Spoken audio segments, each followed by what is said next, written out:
Welcome students. आजच्या लेक्चरमध्ये आपण लिपिड्स हा भाग पाहणार आहोत. Lipids are water insoluble but soluble in benzene, ether and chloroform. Lipid हे वॉटर इनसोल्युबल आहेत आणि ते बेन्झीन, इथर आणि क्लोरोफॉर्म या सोल्युशनमध्ये सोल्युबल आहेत. Lipids are simple fatty acids and fatty acids has a carboxyl group attached to an R group. यामध्ये हे सिंपल फॅटी ॲसिड्स आहेत आणि कार्बॉक्झिलिक जो ग्रुप आहे हा आर ग्रुपला अटॅच असतो. Fatty acids may be of two types, saturated and unsaturated. Saturated fatty acid means the fatty acids without carbon carbon double bond.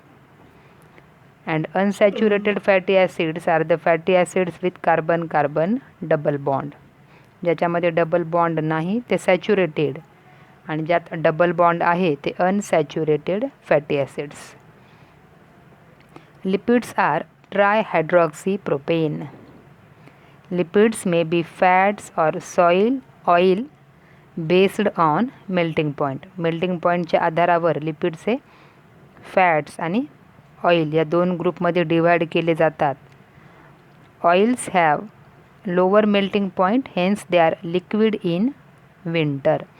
Oils जे आहेत यांचा मेल्टिंग पॉईंट हा कमी आहे, त्यामुळं ते विंटर सीझनमध्ये सुद्धा लिक्विड फॉर्ममध्ये पाहायला मिळतात. तर फॅट्स जे आहेत यांचा मेल्टिंग पॉईंट हा जास्त आहे, हायर आहे आणि त्यामुळे आपल्याला ते विंटरमध्ये सॉलिड स्टेटमध्ये पाहायला मिळतात. Then are phospholipids which are found in cell membrane. Example is lecithin. Phospholipids हे आपल्याला सेल मेम्ब्रेनमध्ये पाहायला मिळतात. Lipids are present in neural tissue, जे की आपले सेंट्रल नर्वस सिस्टमचे जे पार्ट आहेत किंवा जे न्यूरल टिश्यूज आहेत यामध्ये आपल्याला लिपिड्स हे अधिक प्रमाणात पाहायला मिळतात. Then metabolites. Metabolites are essential organic compounds. Metabolites are formed in living organism as a result of their metabolic activity. Metabolites हे metabolic activity मध्ये तयार होणारे घटक आहेत and they are of two types, primary and secondary metabolites. Primary metabolites पाहूत. These are formed as intermediates and products of normal vital metabolic pathways of every living organisms produced by organism as a part of its normal growth. Primary metabolites जे आहेत हे कोणत्याही ऑर्गॅनिझम्सच्या, living ऑर्गॅनिझम्सच्या ज्या काही महत्त्वाच्या metabolic actions आहेत त्यामध्ये तयार होणारे घटक आहेत. Animal tissue usually possesses only primary metabolites. Animal टिश्यूमध्ये आपल्याला केवळ प्रायमरी मेटाबोलाइट्स पाहायला मिळतात, like amino acids, proteins, enzymes. And second type is secondary metabolites. Plant tissue and microbes they have additional metabolites called as secondary metabolites. Plant tissue आणि मायक्रोब्समध्ये आपल्याला primary मेटाबोलाइट्सशिवाय आणखी काही ॲडिशनल मेटाबोलाइट्स पाहायला मिळतात ज्यांना सेकंडरी मेटाबोलाइट्स असं म्हणतात. Example are alkaloids, flavonoids, scent, gums, coloured pigment and antibiotics, जे की आपल्याला मायक्रोब्सपासून मिळत असतात.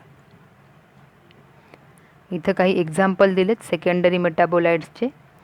पिगमेंट्स जे आहेत जसं आपण प्लांटमध्ये पाहतो की क्लोरोफिल पिगमेंटशिवाय आणखी काही कॅरेटिनॉइड्स, अँथोसायनिन यासारखे पिगमेंट्स तयार करत असतात. बऱ्याचशा प्लांटमध्ये आपल्याला अल्कलॉइड्स, काही उडनशील घटक आणि अल्कलॉइड्स या स्वरूपामध्ये आपल्याला पाहायला मिळतात, जसं मॉर्फिन आहे, कोडीन आहे. त्यानंतर इसेन्शियल ऑइल आहेत जसं लेमन ग्रास ऑइल किंवा काही टॉक्झिन्स आहेत जे की आपण विषारी वनस्पती म्हणतो की त्यामध्ये त्या प्लांटद्वारे वेगवेगळे टॉक्झिन लाईक ॲब्रिन, रिसिन यासारखे हार्मफुल घटक ते तयार करत असतात.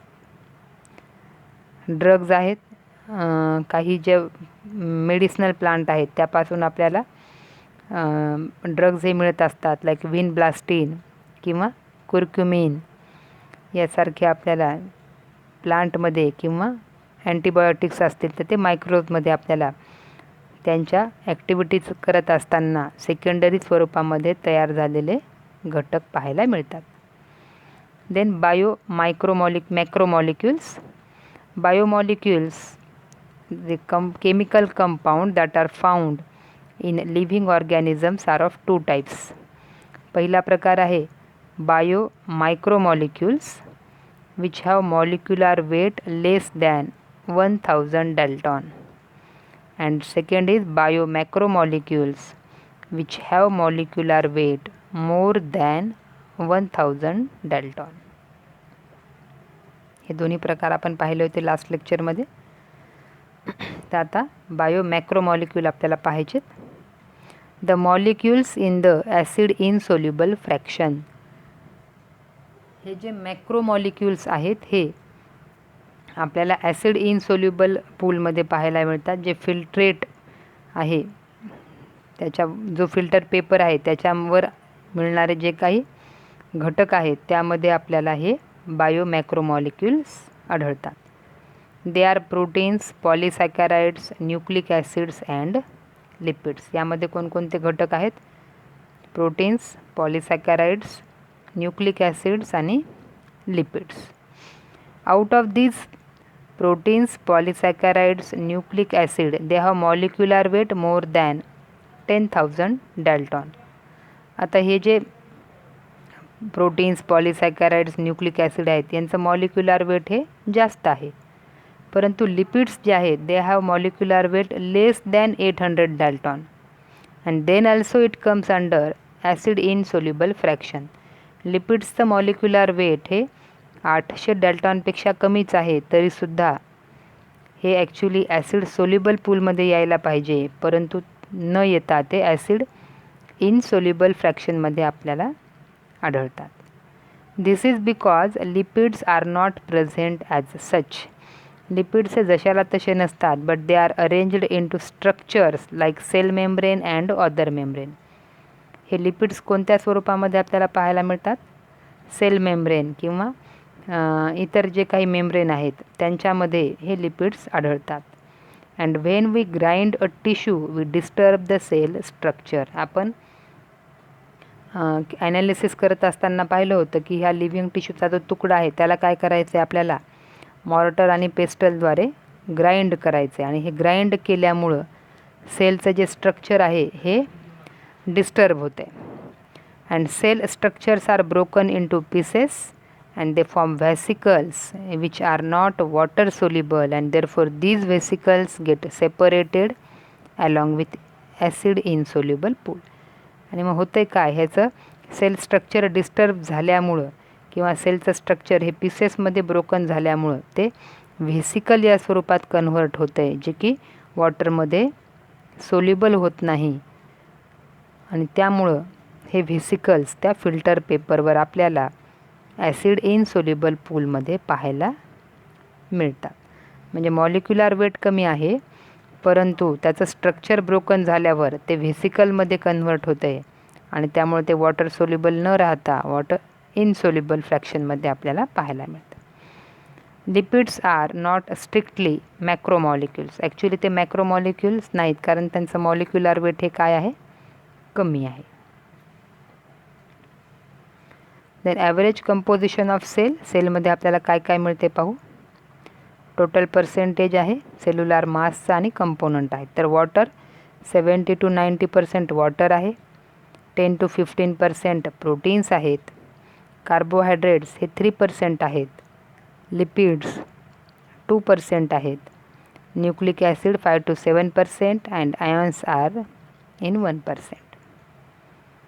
ओके, तर आपल्याला पहिला मॅक्रोमॉलिक्यूल बघायचा आहे, दॅट इज प्रोटीन्स.